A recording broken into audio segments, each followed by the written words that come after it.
Hi friends, आपका बहुत बहुत स्वागत है आपके अपने चैनल महिसम क्लासेस में। और आज हम लोग बात करने वाले हैं वर्धमान महावीर के प्रारंभिक जीवन और उपदेश पर।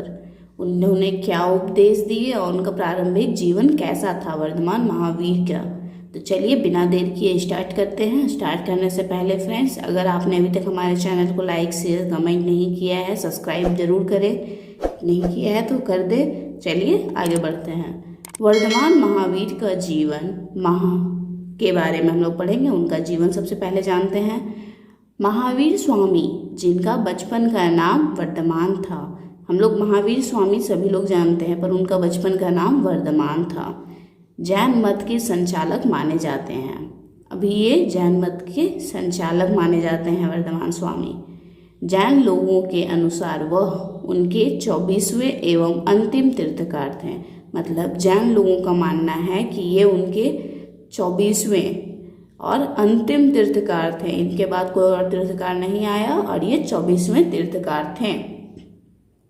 जैनियों के उपास्य देव अथवा मुक्तिदाता, जैन लोग जो थे वो इन्हें उपास्य देव यानी सबसे ज़्यादा इन्हीं की पूजा की जाती थी और मुक्तिदाता भी मानते थे। महावीर स्वामी जैनियों के सबसे बड़े और लोकप्रिय तीर्थकार थे। ये सबसे बड़े तीर्थकार थे और सबसे ज़्यादा लोकप्रिय तीर्थकार भी थे। इनका जन्म 599 ईसा पूर्व में वैशाली बिहार का एक नगर के निकट कुंडा ग्राम में हुआ था। मतलब महावीर स्वामी जो थे इनका जन्म बिहार में हुआ था। वैशाली नाम जगह का नाम है, वैशाली बिहार में एक नगर का नाम है। वहाँ के एक छोटे से ग्राम जिसका नाम कुंडा है, वहाँ पर इनका जन्म हुआ था। इनके पिता का नाम सिद्धार्थ था। इनके पिताजी का नाम सिद्धार्थ था, जो अपने क्षत्रियगण के प्रधान थे। मतलब ये अपने क्षत्रियगण के प्रधान थे यानी हेड थे। इनकी माता त्रिपला सुप्रसिद्ध लक्ष्मी वंश के नेता चेतक की बहन थी। यानी इनकी जो माता थी उनका नाम त्रिपला था, जो कि बहुत सुप्रसिद्ध है लक्ष्मी वंश, उस वंश के नेता चेतक की बहन थी। बचपन में महावीर का विवाह राजकुमारी यशोदा से हुआ था, जिससे इनको एक पुत्री भी उत्पन्न हुई थी। मतलब बचपन में ही महावीर का विवाह हो गया था एक राजकुमारी से जिनका नाम यशोदा था, जिससे बाद में इन्हें एक पुत्री भी पुत्री की भी प्राप्ति हुई। परंतु वैराग्य की ओर रुझान होने के कारण 30 वर्ष की आयु में ही वे घर छोड़कर चले गए। मतलब उन्हें वैराग्य की ओर बहुत रुझान था, आकर्षण था, इसीलिए उन्होंने 30 वर्ष की आयु में ही वे घर छोड़कर चले गए तथा सन्यासी हो गए। महावीर स्वामी 12 वर्ष तक सच्चे ज्ञान की खोज में घूमते रहे। मतलब महावीर स्वामी जो थे वो 12 वर्ष तक सच्चे ज्ञान की खोज में घूमते रहे। लोगों ने उनकी खूब हंसी उड़ाई। मतलब लोग उनका बहुत मजाक उड़ाने लगे थे, परंतु वे अपनी साधना में लीन रहे। 42 वर्ष की आयु में उन्हें ज्ञान की प्राप्ति हुई। उन्हें 42 वर्ष में ही अपनी ज्ञान की प्राप्ति हुई। वे महावीर स्वामी कहलाने लगे। अब उन्हें सभी लोग महावीर स्वामी कहकर पुकारने लगे और वे महावीर स्वामी कहलाए। अपना पूरा जीवन उन्होंने जैन मत के प्रचार में लगा दिया। मतलब उन्होंने अपना पूरा जीवन ही जैन मत के प्रचार में लगाया। 72 वर्ष की आयु में अर्थात 527 ईसा पूर्व में उनका देहांत राजगीर के निकट पावापुरी नामक स्थान पर हुआ। मतलब उनका देहावसान हो गया। कहाँ पर? तो राजगीर के निकट पावापुरी नामक एक जगह है, उस स्थान पर उनका देहावसान हुआ। उस समय तक उनके अनुयायियों की संख्या 14,000 से भी अधिक हो गई थी। उस समय ही उनका अनुयायियों की संख्या 14,000 से अधिक हो चुकी थी। यहाँ तक हमने उनके जीवन के बारे में पूरी जानकारी प्राप्त कर ली। अब हम लोग आते हैं उनके प्रमुख उपदेश के बारे में। तो चलिए स्टार्ट करते हैं। पहला है मोक्ष प्राप्ति।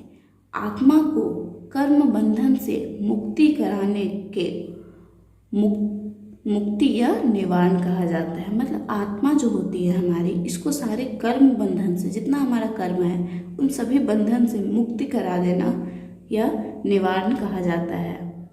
जैन धर्म के अनुसार मोक्ष अर्थात निवारण पाने को 3 साधन है। मतलब अगर हमें मोक्ष चाहिए, मोक्ष की प्राप्ति करनी है या निवारण के पाना है तो उसके 3 साधन है। पहला है साम्यक विश्वास, साम्यक ज्ञान और साम्यक चरित्र।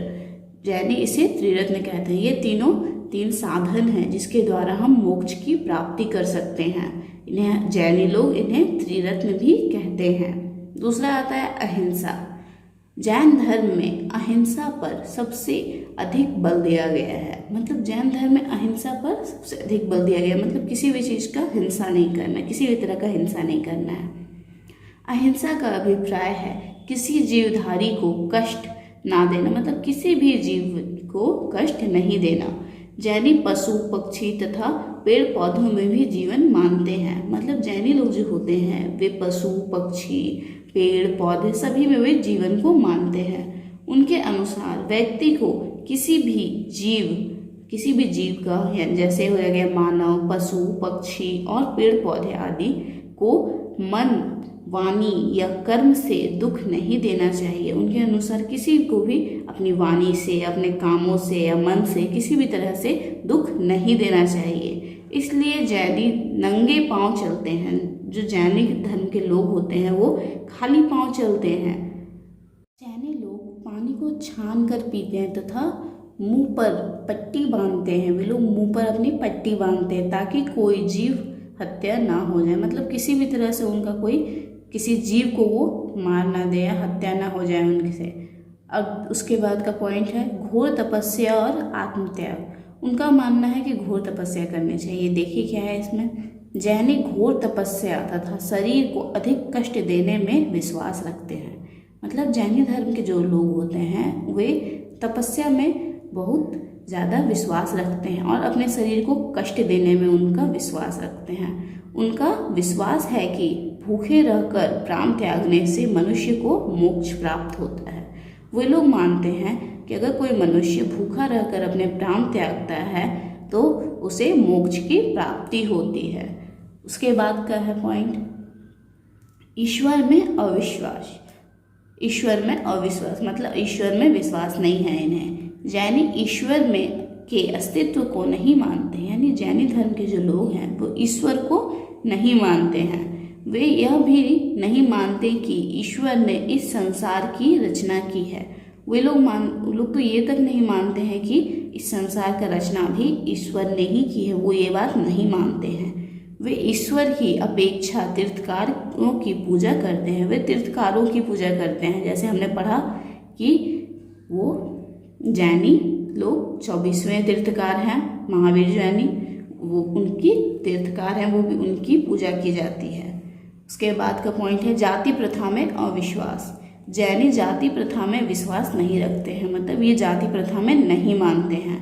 उनके अनुसार वे सब व्यक्ति जो जैन मत में विश्वास रखते हैं वे सब समान होते हैं। यानी जैनियों का मानना है जो भी व्यक्ति जैन धर्म में जैन मत में विश्वास रखते हैं वे सब समान हैं, यानी बराबर हैं। इसके बाद है वेदों और संस्कृत भाषा की पवित्रता में अविश्वास।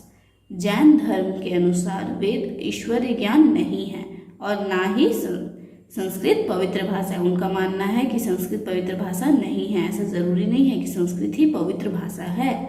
यज्ञ और बलि आदि में अविश्वास। जैनी यज्ञ हवन को मोक्ष पाने के लिए आवश्यक नहीं समझते हैं। जैनियों का मानना है यज्ञ और हवन से ही मोक्ष की प्राप्ति हो, ऐसा जरूरी नहीं है। वे पशु बलि का भी विरोध करते हैं। उनका मानना है कि किसी भी प्रकार के किसी भी पशु को हमें बलि नहीं करना चाहिए। वे विरोध करते हैं इसका। पुनर्जन्म और कर्म सिद्धांत में विश्वास। उन्हें पुनर्जन्म और कर्म सिद्धांत में विश्वास है। जैन इस बात में विश्वास रखते हैं कि अच्छे कर्म अच्छे जन्म का कारण बनते हैं। उनका मानना है कि अच्छे कर्म करने से अच्छे जन्म हमें मिलते हैं और बुरे कर्म बुरे जन्म का कारण बनते हैं। उनका मानना है कि बुरे कर्म करेंगे तो हमें बुरे जन्म ही मिलेगा। इसलिए व्यक्ति को अच्छा जन्म पाने के लिए अच्छे कर्म करने चाहिए। अगर हमें, उनका मानना है कि अगर हमें अच्छा जन्म चाहिए तो उसके लिए हमें सबसे पहले अच्छे कर्म करने होंगे। फ्रेंड्स, अब ये हमारा आखिरी पॉइंट है, चलिए ये भी जानते हैं। उच्च नैतिक जीवन। महावीर स्वामी ने अपने अनुयायियों को चोरी, चुगली, लोभ, क्रोध आदि से दूर रहकर सदाचारी बनने का उपदेश दिया। मतलब उन लोगों में या जैनियों में वो लोग, महावीर स्वामी जो थे, उन्होंने अपने अनुयायियों को उपदेश दिया था कि वो किसी तरह की चोरी ना करें, किसी की चुगली ना करें, किसी भी चीज़ के प्रति लोभ ना करें, क्रोध ना करें और इन सब को से दूर रहें और सदाचारी बने रहें। इनका उन्होंने ये उपदेश दिया था। फ्रेंड्स, इस वीडियो में आज के लिए बस इतना ही। Thank you for watching. अगर आपने अभी भी हमारे चैनल को लाइक, शेयर, सब्सक्राइब नहीं किया तो कर दें। चलिए, थैंक यू।